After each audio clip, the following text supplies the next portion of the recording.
सवेरे सवेरे? अरे हम पढ़े जाते ही पढ़े। अरे मर्दवा तू यही बुढ़ापी में पढ़ा था? अरे तो शिक्षा दीक्षा लेवे कोनो उम्र ना हो भौजी। हाँ तो सुना देवर जी, आज हमारे प्रश्न के जवाब दे दो तो जा। अच्छा देखी हमहू कितना पढ़ले हवा। अच्छा पूछा पूछा। हाँ तो सुना देवर जी। अच्छा कवन चीजा छोटा होला शादिया से पहिले?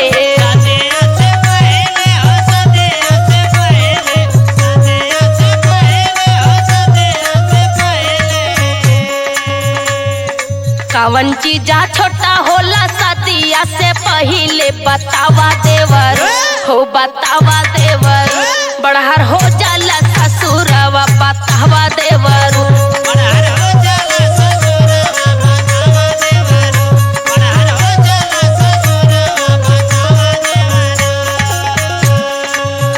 का भौजी, ये तो जवन जवन सवाल पूछत यहाँ की अयो कोनो इतिहास भूगोल में लिखा बा का? ज्यादा बहकावा बस बतावा देवर जी। अच्छा ठीक बा, ये देशीय प्रश्न है तो हम बतावत है। हाँ बतावा। अरे शौक सिंगार छोट होला शादिया से पहिले?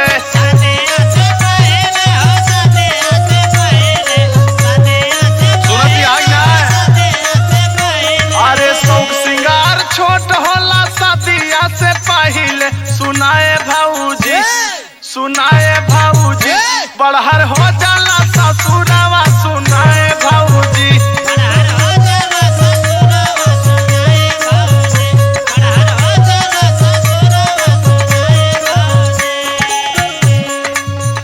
चला देवर जी, मान लेन तू एक प्रश्न के जवाब दे दी है। हाँ अब दूसर प्रश्न पूछते ही दूसर प्रश्न दे के बतावा। जल्दी पूछा भौजी, स्कूल जाए लेट होत बा। हाँ तो सुना देवर जी। हाँ पूछा बतावा। एक बीता डाली आगे पीछे रोज करेला।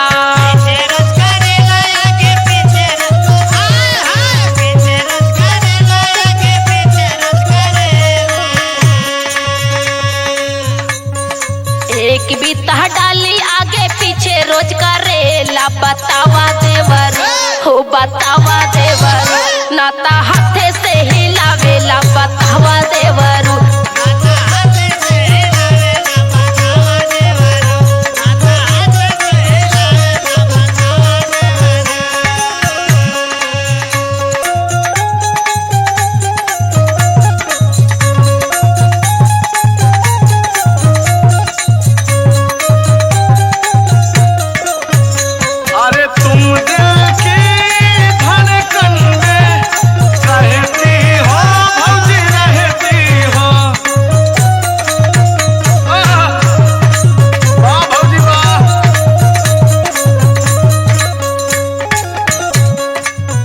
भौजी। हाँ देवर जी। इतना फूहर सवाल प्रश्न पूछत दिया है तू तो क्या करी देवर जी? अच्छा तो नैहरे सीख के आए रहू का? ये सब नैहरे से लेके आए नहीं है तो का ससुरे से लेके लिए है का? अच्छा तो इतना गंदा हमसे प्रश्न पूछबू तो हम भैया से बताए दे, समझ लियो। तार भैया तो बोल रहे कि जा अपने देवर से पूछा। अच्छा हाँ। तो चला ठीक बा, तुम्हारी परीक्षा ले दिया तो देखा हम पीछे ना हटब। तू इतना अश्लील शब्द में प्रश्न पूछत दिया तो हम एकदम सम्मानित शब्द में तुम्हें बताऊ भौजी। सुनावा। टूथब्रश डाली ले आगे पीछे रोज करेला। सुना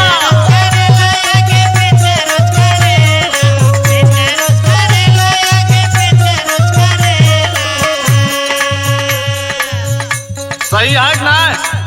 ठीक बा देवरू, लेकिन सुना। अरे टूथब्रश डाली ले आगे पीछे रोज करेला। सुनाए भाऊजी नाता हाथ से हिलाई ले। सुनाए भाऊजी नाता हाथ से हिलाई ले।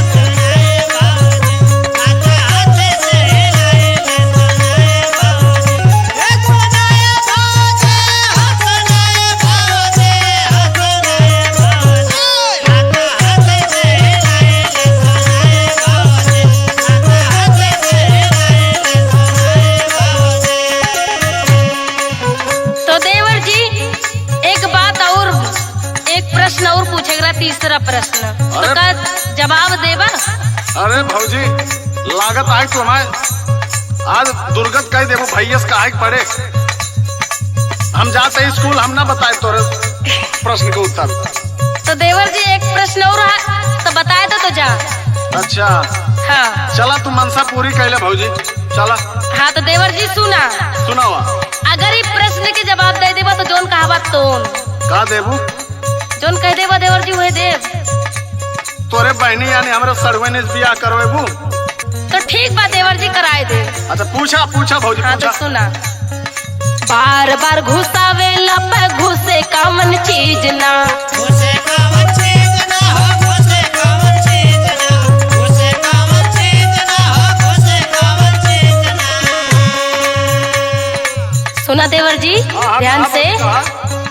बार बार घुसावेला पे घुसे कामन चीज ना, बतावा देवर हो बतावा देवर, तुक लगावेला पे घुसेला बतावा देवर। ठुकला कावाला पे घुसेला बतावा देवारू, ठुकला कावाला पे घुसेला बतावा